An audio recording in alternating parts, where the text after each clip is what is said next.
can add the long-term care rider. But the living benefits work identical on the term and the lifetime whole life. So anytime you have chronic, critical, or terminal illness, those are all going to work the same through every single product. So, but today the focus is FFIUL since we're talking about long-term care. But we established FFIUL in 2012. Since then, we've been sharpening the tool, making the product better. In October, we launched a brand new uncapped strategy, changed some things with the IUL. So that's why we have the new FFIUL 2. But the FFIUL has been the number one selling IUL for 14 consecutive quarters now. So over 3.5 years, it has been the number one selling IUL in the industry. But needless to say, this is the Swiss Army knife of the life insurance industry. We're very excited for what we're going to be going over today. But this is what we call a combination product. Combination products are something that is more than just a death benefit. With the FFIUL, you have your federal income tax-free death benefit and a no-lapse guarantee, right? So you have a no-lapse guarantee, but you also have a floor of 0.75%. So all indices grow or have a floor of 0.75%. But with that being said, the reason why this is a combination product and one of the best combination products in the industry is because it also comes with cash value. You'll be able to take tax-free transfers, loans, withdrawals after sufficient cash value is built over time.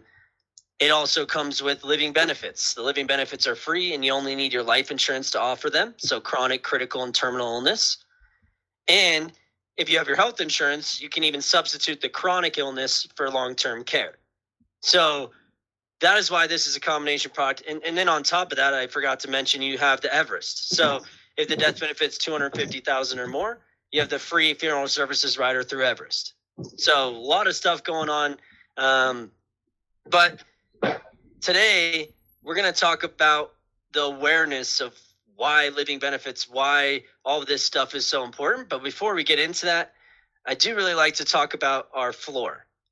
So again, I do a training where we go over all the indices in really good detail, the new uncapped strategy. So we can definitely get into that one. But I really want to talk about our floor. So the floor for the uncapped, the global and the S&P is 0.75%. Now, when you compare that to a traditional retirement vehicle, right, a traditional retirement vehicle doesn't have a guarantee. So a 401k, for example, when the market does minus 10%, so does that 401k.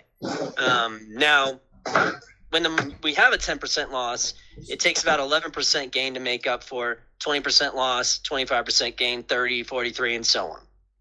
The S&P 500 in 2008 lost over 38.6%.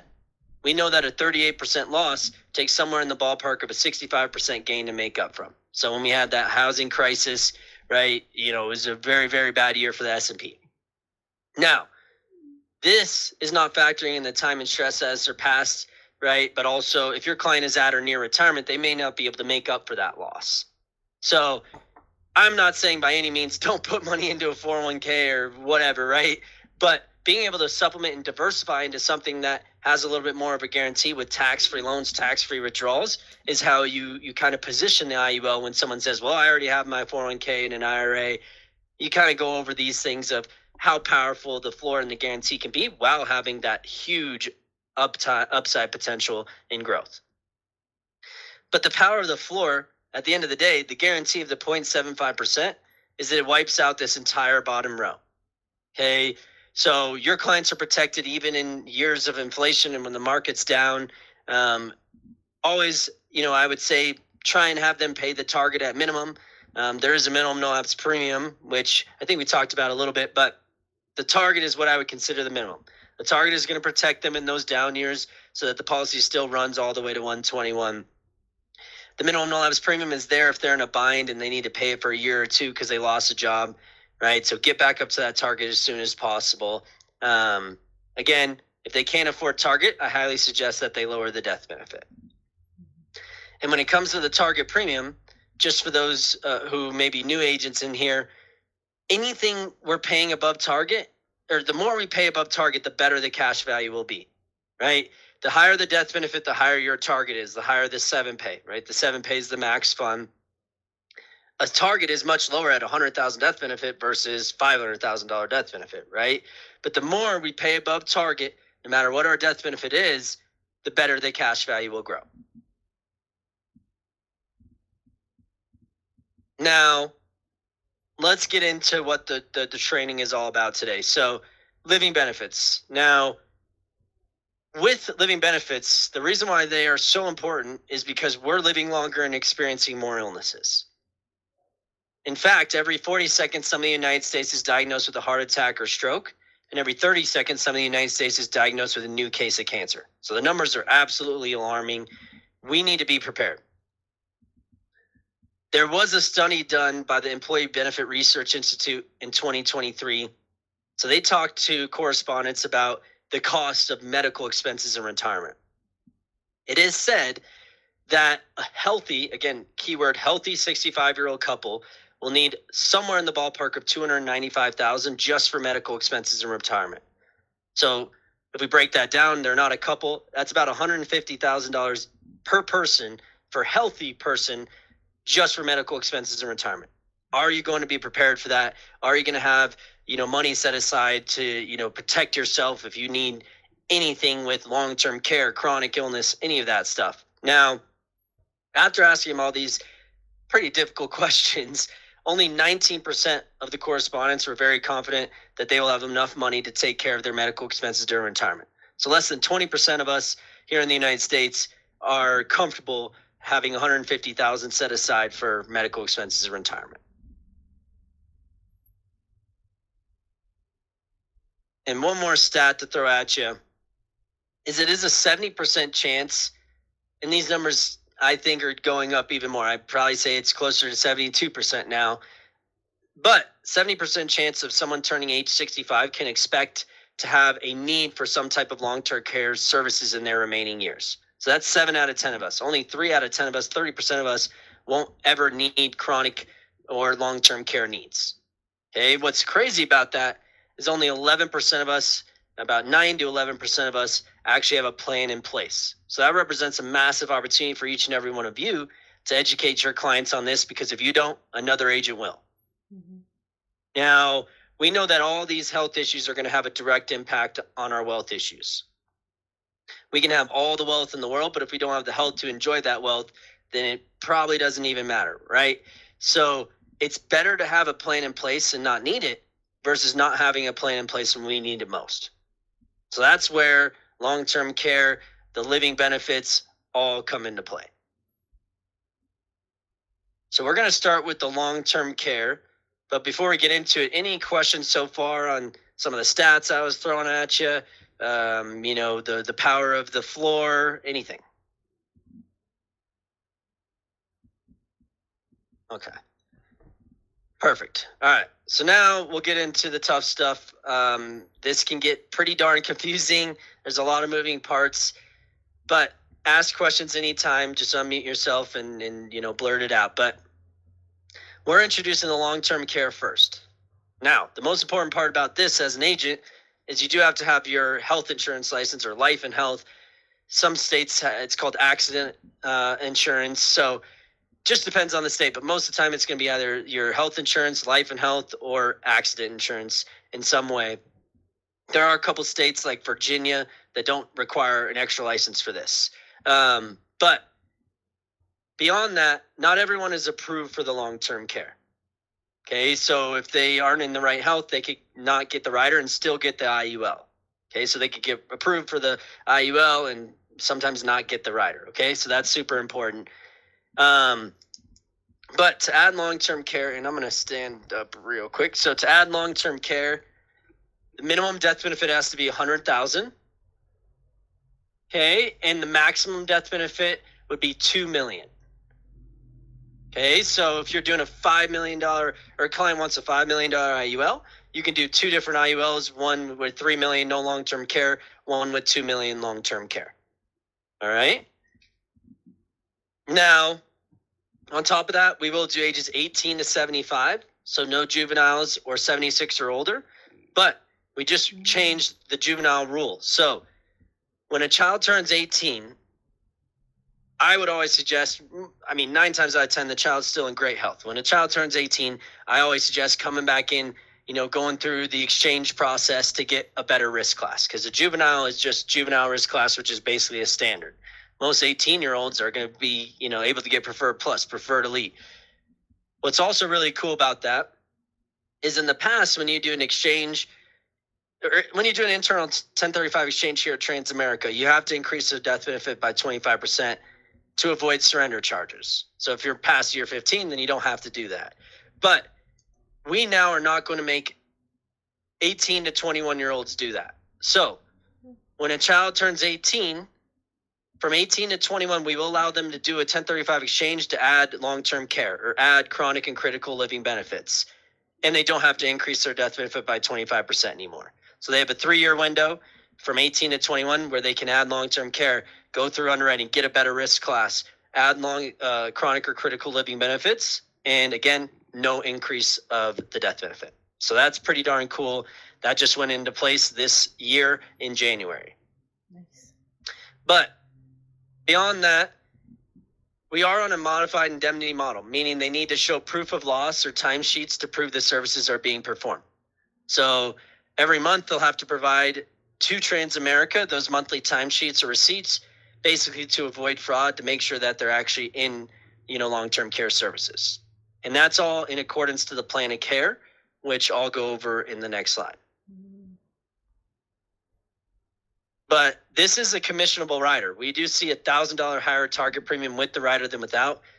And it's a much lower cost alternative typically than standalone long-term care. So you're offering an affordable solution while putting a little bit more money in your pocket. But again, if you don't ask, another agent will. I've seen policies get 1035 exchanged because you weren't able to, or you did not necessarily able to, but you didn't offer them the living benefits and you might have forgotten about that, or you didn't add it to the application because you have to add chronic and critical to the application. So I have seen in the past those things get exchanged because another agent comes in and says, you don't even have living benefits. So again, that's super important. At least be offering them the living benefits if you don't have your health insurance to offer the long-term care. Now, all the client can do is say no, right, at the end of the day. But for long-term care, a lot of things have to occur before we can start accelerating the death benefit. So to be eligible for monthly long-term care benefits, or for us to accelerate the death benefit, these things all have to occur. So the insured must be diagnosed or certified as a chronically ill individual by a licensed healthcare practitioner. Mm-hmm. So to be chronically ill, the insured has to have a severe cognitive impairment like dementia or Alzheimer's, or they cannot perform 2 of the 6 daily activities of living on their own. So that'd be bathing, continence, dressing, eating, toileting, transferring. Transferring is like moving from your bed elsewhere. So they can't perform 2 of those on their own, or if they can't perform 2 of those on their own, then they're chronically ill, or if they have dementia or Alzheimer's. Now, the next step would be the plan of care. So this is prescribed and approved by the licensed healthcare practitioner and must be provided to Transamerica.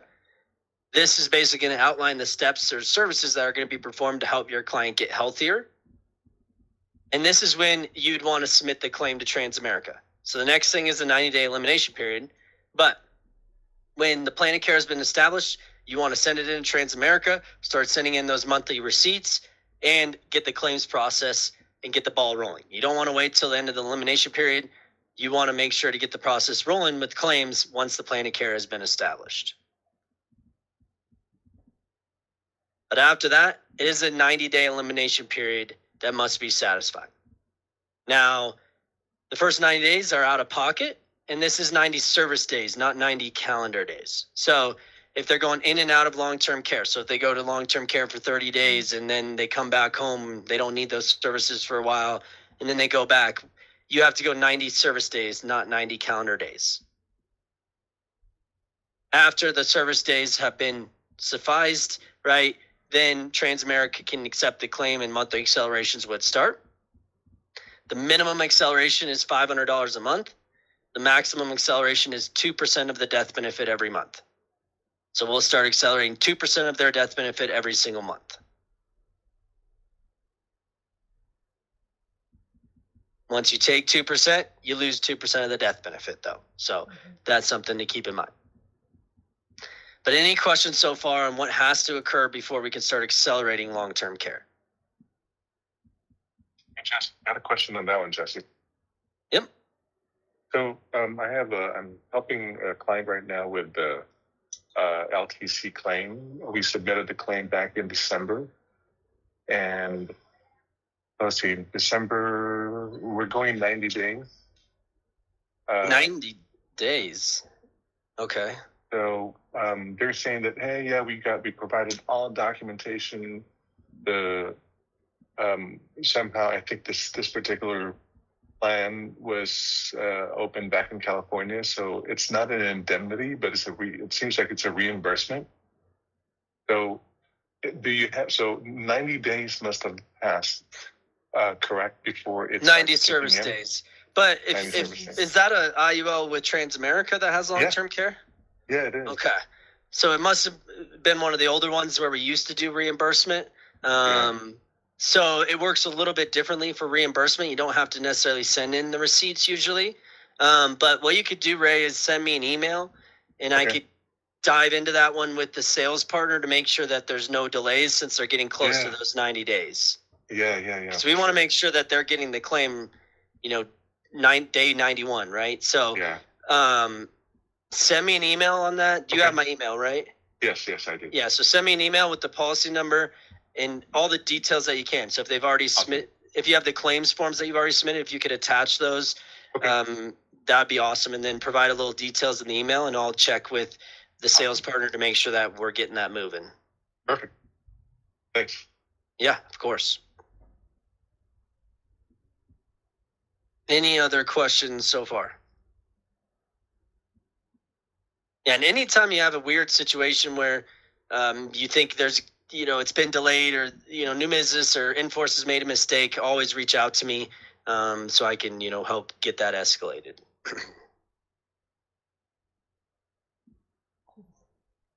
Now, there are benefits while on the benefits. So with long-term care, you pay a little bit for the rider. It's not free like living benefits, okay? So with long-term care, you pay a little bit of a charge, but when you go on claim, that rider fee is waived.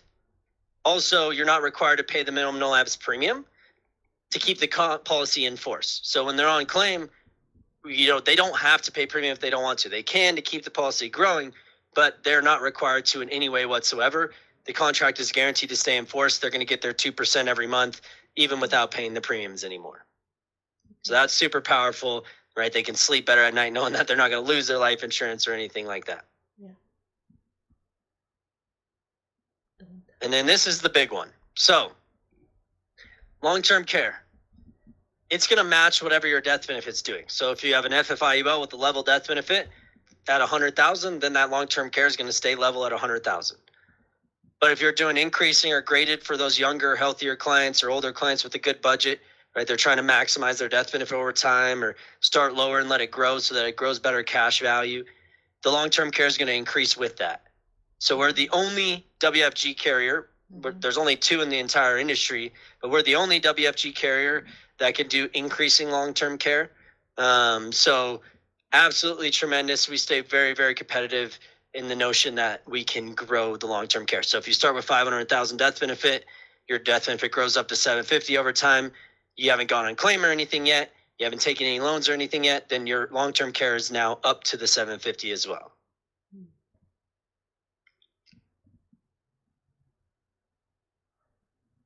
Good.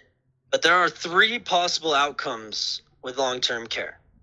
So the first one is if you don't use it, you lose it. So long-term care benefits were never used. We're going to pay the full death benefit to the beneficiaries minus any loans or withdrawals that weren't paid back. So it's like having car insurance and never getting in a car accident. But this is 3 out of 10 of us. 30% of America is not going to need these benefits. So that's someone who probably was very healthy and lived a very long time, right? So what's great about it is this is a very, very affordable rider if you're young and healthy, especially. So, it's not breaking the bank. But the next one is they're currently receiving long-term care benefits and they pass away. So they're on claim, they've been getting 2% every month, and they pass away.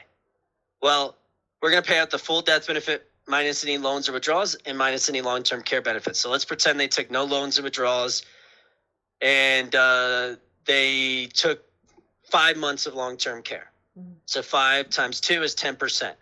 So they're going to lose 10% of their death benefit. The other 90% will go to their beneficiaries.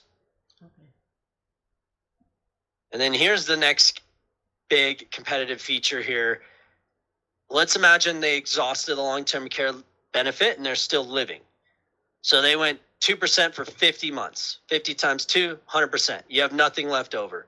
You accelerated 100% of your death benefit while living to pay for these medical expenses so that your family doesn't go into high interest medical bill debt. Okay, so you have nothing left over. We will also give you a $10,000 residual on top. So you're going to get 100% of your death benefit, 2% every month. If you go 50 months and you're still living, you're also going to get a $10,000 check at the end as a residual. So you're going to get 100% and $10,000 on top.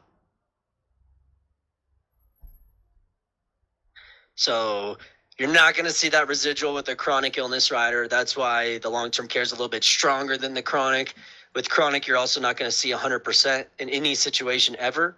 So that's, again, where the long-term care can stand apart. But we're now going to get into living benefits and compare chronic versus long-term care at the end.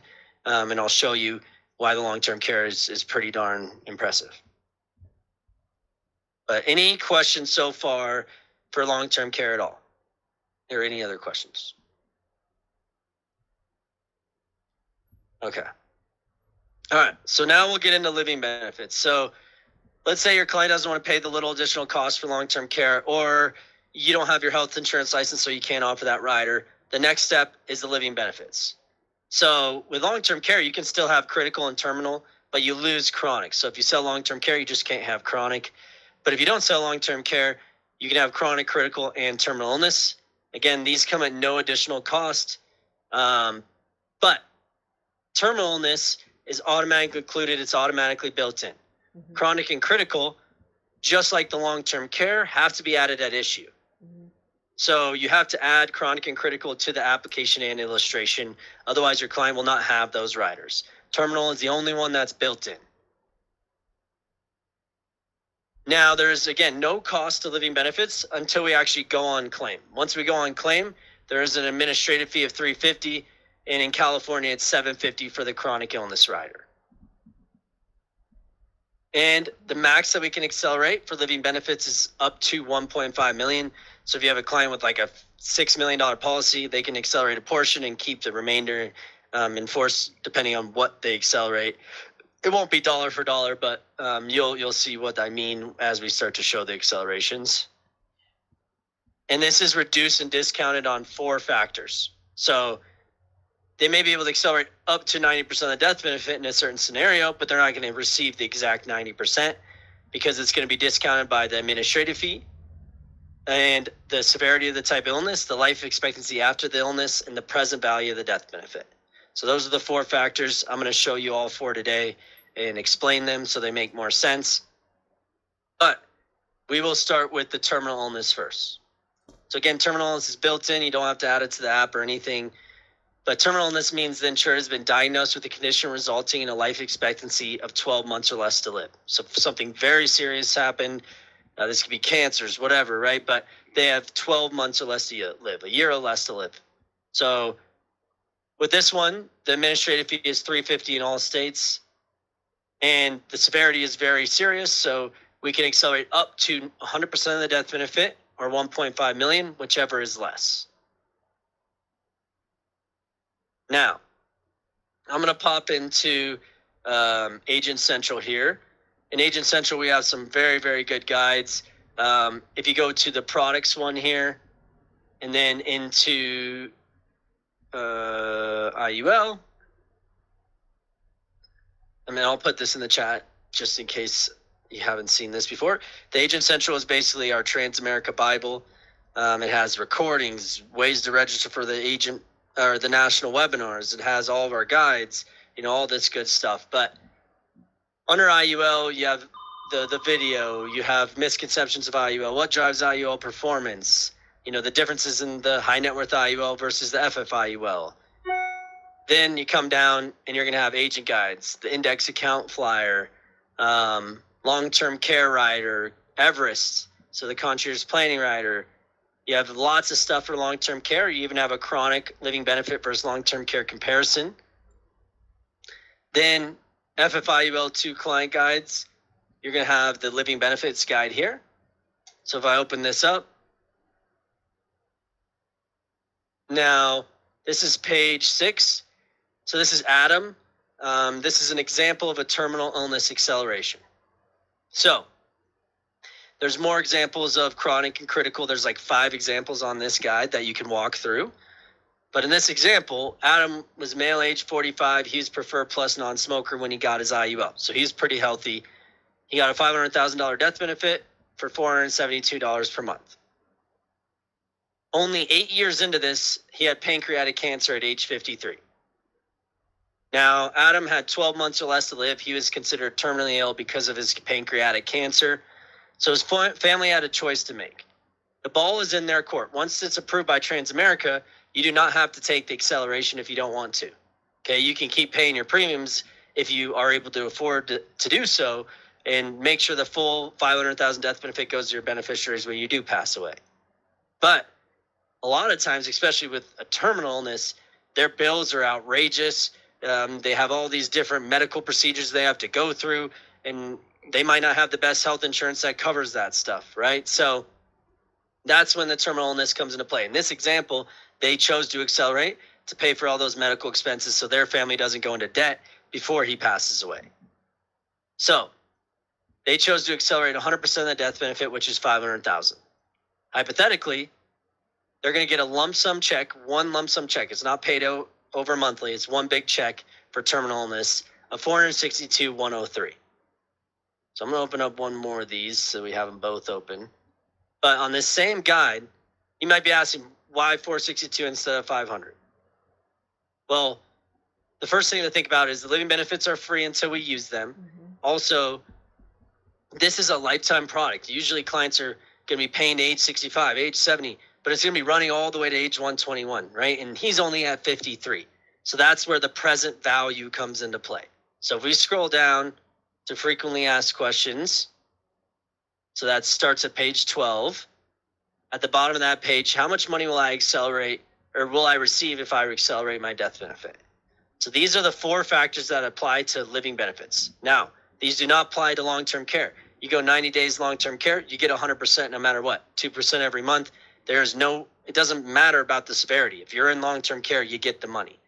So that's the biggest difference is long-term care, you're paying for the rider up front.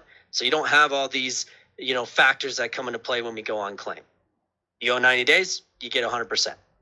So the first is the amount of death benefit we choose to accelerate. In this example, we chose to accelerate 100%.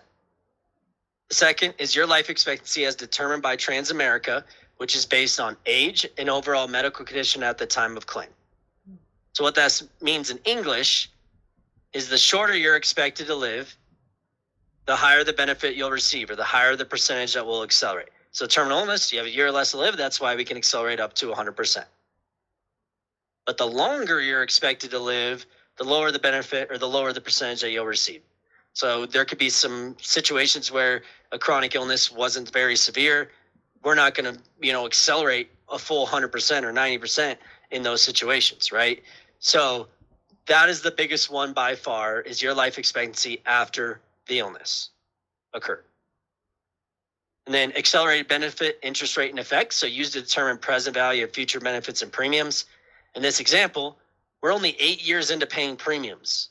If we were 20 years into paying premiums, the present value wouldn't stretch this down as much. They probably would have got like 480,000, right? So since we're barely into this policy, the present value is the one that's bringing this one down the most. Because it's terminal illness, so their life expectancy is awful now. We're doing 100%. So the biggest one for terminal illness that's always going to bring it down a little bit is the present value. And then any administrative fees assessed. So that's $350 for terminal illness in every state. So those 4 factors determine that they're going to get $462,103 in a lump sum. That's one huge check. But let's do some math here. Let's show you why this is a great benefit. You paid $472 per month. Okay, that's $5,664 per year. We're only 8 years into this, and he might not even have gone 12 months in that 8th year, but we're going to pretend he did go a full 12 months in that 8th year. So $45,312 is what they paid in. Okay. They're getting $462,000 in a lump sum check when they put in $45,000. Yeah, I know they aren't getting the full $500,000, but they haven't died yet. This is a death benefit, right? So the 462 is absolutely tremendous. They're getting 400% of what they paid into this policy. You know, where else are you going to see that with any other investment? But again, it's a plan in place just in case they need it. If they can keep paying their premiums, they do not have to take the acceleration, and they could take a portion. They could say, well, we only want to take 50%, or we only want to take 80%. So it's totally up to the client when the claim gets approved, if they want to take the claim or not. But that is terminal. Those are your 4 factors. These 4 factors are going to apply to all 3 living benefits, chronic, critical, and terminal. But they do not apply to long-term care. You go 90 days long-term care, you get 100%.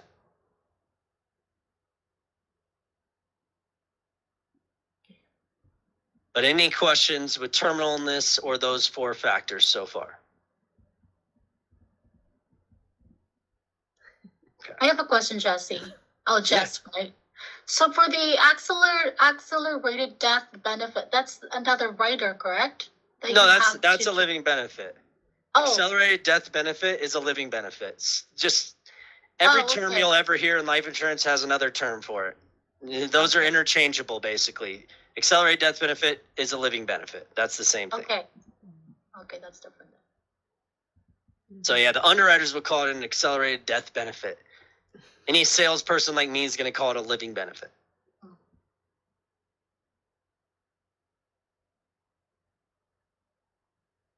All right. So question. Yeah. Once you exhausting your living benefit or accelerated death benefit, then when you die, there will be no payment. No, yeah. Correct? If you take the full acceleration, there's nothing left over. So if they got approved for 100%, they take the full 100%. There's nothing left over. If they got approved for 90% and they take the full 90%, there's nothing left over. Okay. So if they take the full acceleration, there's nothing left over. Okay.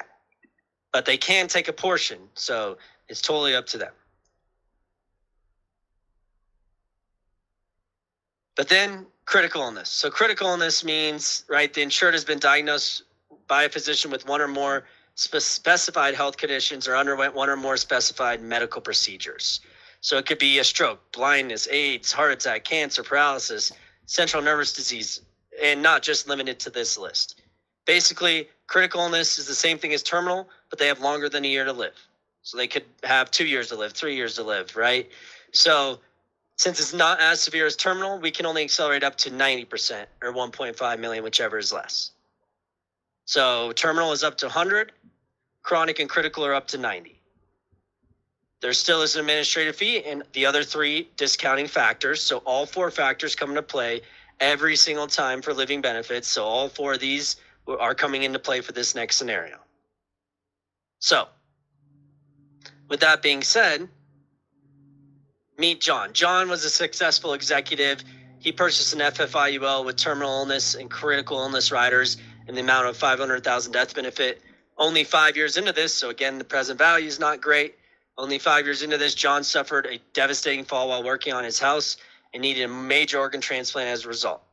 Now, the most important sentence of this is that injury had a moderate impact on his life expectancy. Moderate. John chose to use the critical illness rider to accelerate a portion of the death benefit right away, which helped pay for things like his ambulance transportation, organ transplant, and hospital stay. Again, he did not have to accelerate if he didn't want to. If he could keep paying his premiums, he could do so to make sure he has the full death benefit. But in this case, they couldn't afford all these medical bills. They chose to accelerate. But let's play this one out. Now, this one is not nearly as severe as the one we just saw. So he's 45. He got a policy for $500, paying $471 a month. Only 5 years into this, he had a critical illness, and it was a moderate impact on his life expectancy. I did the math. It basically shortened his life by about 30%. So basically, we're going to approve about 30% to accelerate. Make sense? So in this case, we approved the claim that he can take the full up to 90%, but we're not going to give him the full 90%. But the death benefit would still be reduced by that full 90%, which is $458,000. All right. So we're going to take a portion of that to approve. Basically about 30% of that minus the administrative fee present value. So in this case, he's going to get a paid out claim of $127,425 in a lump sum. But he will still have a remaining face amount of $41,935 left over. Okay, so he accelerated 90. He's still going to have about 41% left over, or 41,000 left over, and he's going to pay a much smaller prorated premium than the 471. Okay, so it'd probably be like, $60 per month or something. Now, he only paid in 28,000. He's getting 127,000 in a lump sum check, and he has 42,000 left over in a death benefit for when he does pass away. His children will still receive that amount. Now, this was a moderate impact. So if he doesn't agree with this acceleration, he could say, I don't want to take the acceleration. I'm going to keep paying my premiums. Or maybe I want to take half of that acceleration so I can, keep a larger chunk in my death benefit. Those are the choices they can make. But in some cases, they can't afford $1 of these new medical expenses. They don't want to go into huge debt. They might already have a bunch of debt, right? So this is a plan in place just in case they need it. They're still going to get over $100,000 of what they paid in, or $99,000 of what they paid in. So, still tremendous. But again, this had a moderate impact on his life expectancy, so we can't accelerate a huge portion.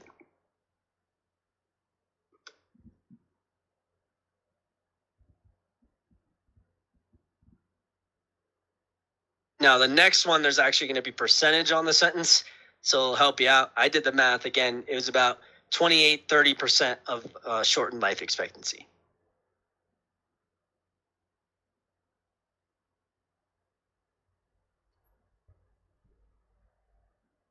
But then you have the chronic illness. So chronic illness is defined as being unable to perform 2 of the 6 daily activities of living without assistance, or being severely cognitive impaired, so having dementia or Alzheimer's, and that's for at least 90 days. So same requirements as long-term care. But if you sell the long-term care, you can't have chronic. So if your client has long-term care, they can still have critical and terminal. They just lose chronic, but long-term care is better than chronic, so there's no need for it. With long-term care, though, with chronic, though, same thing as critical. We can accelerate up to 90% or 1.5 million, right? It's not as severe as terminal where we can accelerate up to 100. But this one's paid out over a long period of time. So terminal and critical are paid out in a one lump sum check. Long-term care is paid out 2% every month. The chronic is paid out over a 4-year period. Unless you're in California, you can choose periodic payments. But all other states, it's 4 years. So 24% in the first 3 years, 18% in the 4th year to equal your full 90%. Okay? So, paid out over 4 years. We're going to get into an example for chronic. So here, Michael is 38. He purchased the FFIUL for $300,000 death benefit, and he got preferred elite risk class. So he was extremely healthy. But later in his life, Michael has a stroke. This left him unable to perform 2 of the 6 daily activities of living for at least 90 consecutive days. So, in this example, his licensed healthcare practitioner said at 65, he's unable to perform 2 of the 6 daily activities of living for 90 days because he had a stroke. The effects of the stroke fall into the severe category this time, right? Last time it was moderate. And this had an 80% reduction on his life expectancy. So what are we going to do? We're going to basically approve about 80% for acceleration. Now, Michael and his family files for claim and takes the max acceleration of 24% in the first 3 years, 18% in the 4th year. Again, they don't have to take the claim. They could take a portion. They chose to take the full one in this example. So 24% of $300,000 death benefit is $72,000. So we're going to reduce the death benefit by 70. So this example right here is just for the first 3 years. The 4th year would be less because it's based off 18%. So in the first 3 years, he's going to lose $72,000 because that's 24%. And we're basically going to approve about 80% of that $72,000 minus the administrative fee and present value. And that's what we're going to pay as a claim. So he's going to get $55,000 for 3 years. And then in the fourth year, it'll be about $51,000 because it's based off of 18%. Okay. So in this example, let's do the math. So 55,613 times 3 plus 51-ish thousand. So this example, he's going to get about 217,000 of the full 300,000 at the end of the day. After he goes four years of accelerating, he has nothing left over. Whoops. So yeah, he'd have nothing left over after 4 years of accelerating. So that's the total amount he would have accelerated. Okay, so 217,000. He's paying $262 a month just to have the free living benefits. For the exact same client, exact same scenario, if he would have paid $269.25 a month, so $7.25 more to have long-term care. Okay, if you're young and healthy, the long-term care is literally like $8 per month. He's going to have 100% of his death benefit come to him. Okay, so there's not going to be a percentage. There's not going to be a life expectancy involved. He went 90 days long-term care. He gets 2% every single month. So that's 6,000. So 6,000 every single month until he uses the full 300,000.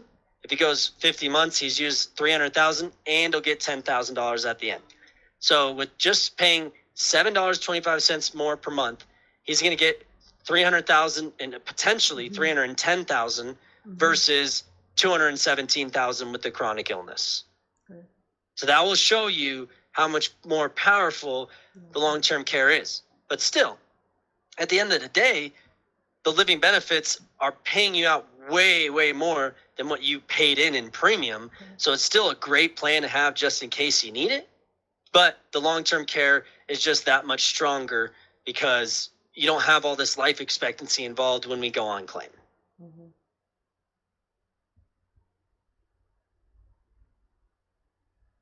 But again, this is just the first year, 72,000. He gets 72,000. We would do the full 300. So you get 6,000 every month.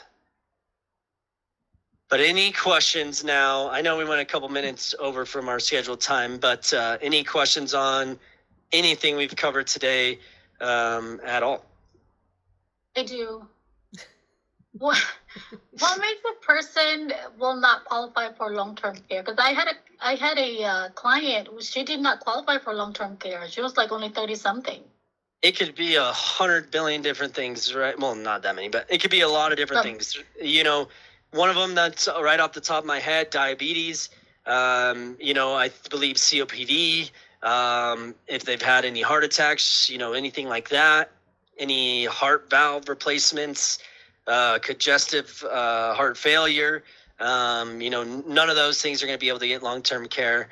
If someone may be a little bit overweight, I've heard them not getting long-term care for that. But I mean, I don't know exactly every answer to your question, you know, every condition that would knock them out, but you can just go to Agent Central, go through the underwriting guide, right? There also is those long-term care guides that will tell you more about the product. There's a long-term care agent guide, and you can always talk to the underwriters. So underwriters are available Monday through Friday for risk assessments. They're available 12 to 5:30 Eastern time. So if that's Pacific time, that would be 9 to 2:30 Eastern time. So 9 a.m. to 2:30 Eastern time, Monday through Friday, underwriters can run risk assessments. So you could talk to them about your client's health and say, hey, they really want the long-term care rider. Are you going to approve that? Right? So then you can kind of know before, or at least have an idea before you submit an app. Okay. Because she didn't have none of those that you mentioned. It was something they were asking about her because she was currently around having a physical therapy sessions. They were asking more on that. That's why I was like, like she was currently going through physical therapy at the time. Yeah, at that time. Yeah, sometimes they might want you to wait till the physical therapy's over to have a rider like that. But again, if that ever comes up, just, you know, reach out to me, reach out to the underwriters. We'll see what they say. Okay. Jesse. Thank you. Are you guys still using Milliman? I believe so, yeah. Yeah, and we also use LexisNexis now. Yeah, because Milliman, some of their some of their stuff there is inaccurate. We have to like dispute some stuff. Yeah, we've moved more of our stuff to LexisNexis because it's a little bit better. Nice. We also eliminated automatic declines, so we're not doing automatic declines anymore. That's been put on hold. But if you ever have a situation where the medical records are wrong or something, then reach out to me. You know, if we could get a doctor's note or attending physician statement, something like that, where we could dispute it, we can see if the underwriter will reconsider. Yeah. But I had a client just recently automatic decline. yeah, we shut that off going into January, so no more automatic declines. Okay. That's For right now, temporarily. But yeah, if you ever have something to dispute, you know, reach out to me, and then I'll ask the underwriter what is needed for them to actually maybe reconsider it. They might need a doctor's note, or you know, they might have to wait 5 months till, you know, like I just had one where they have to wait till August to reapply because of a condition. But we didn't decline them; we just postponed it till August. So that they were originally declined, and I got them to open it back up and postpone it to August. So Nice. that's an example of me getting in there, having them reconsider the situation. Sounds good. Thank you. But yeah, again, living benefits are free until we use them. Long-term care costs a little bit more upfront, but you get more bang for your buck because of that. And we've been in the industry for over 100 years and dedicated 25 of those to long-term care insurance. We used to sell standalone long-term care, so we know this product well. Right? We're A+ rated. But any other questions for me at all for long-term care living benefits, or maybe something that doesn't even relate to what we talked about today? No. I do.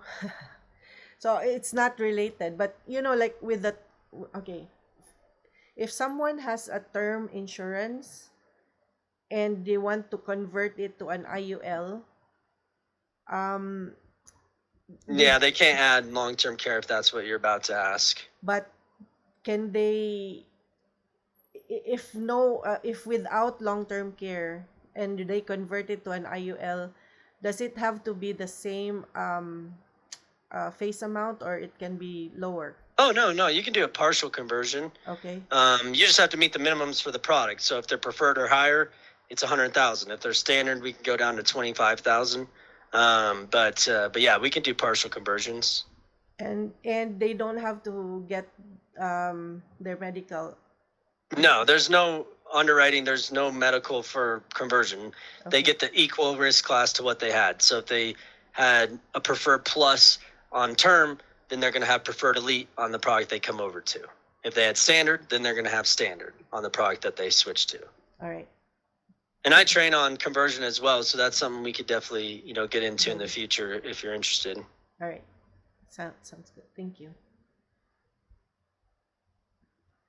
But yeah, if there's no other questions, I know we went over. I probably should just schedule this one for a full hour. But yeah, if there's nothing else, was there a topic that you want to get into right away, or did you want me to send you the list and we could schedule later? Either works for me. Maybe like the illustration part.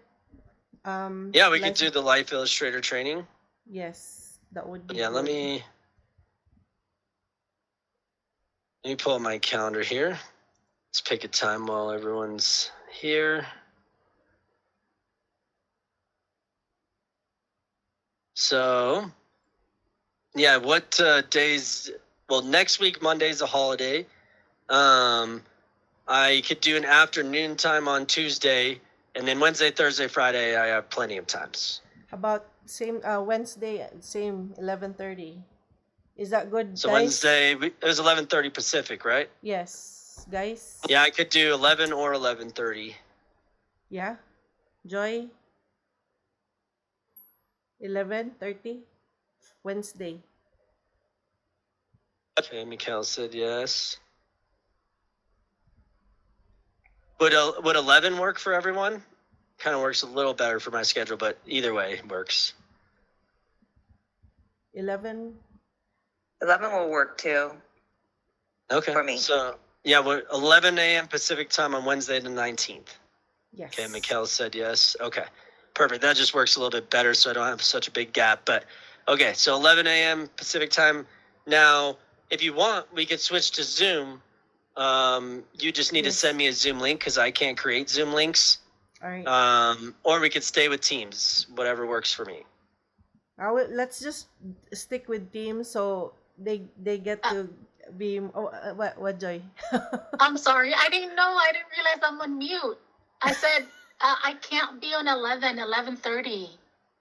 So 11:30 works for you? Yeah. Is that okay, Ben? We'll just do 11:30. Yeah. Perfect. Yeah, let's just. Well, yeah, I'll just send out another Teams invite then for 11:30 Pacific time. If everyone wants to put their email in the chat, I could, send it to all of you. Okay. Or I'll send it. I'll send it to you, Okay. Jesse.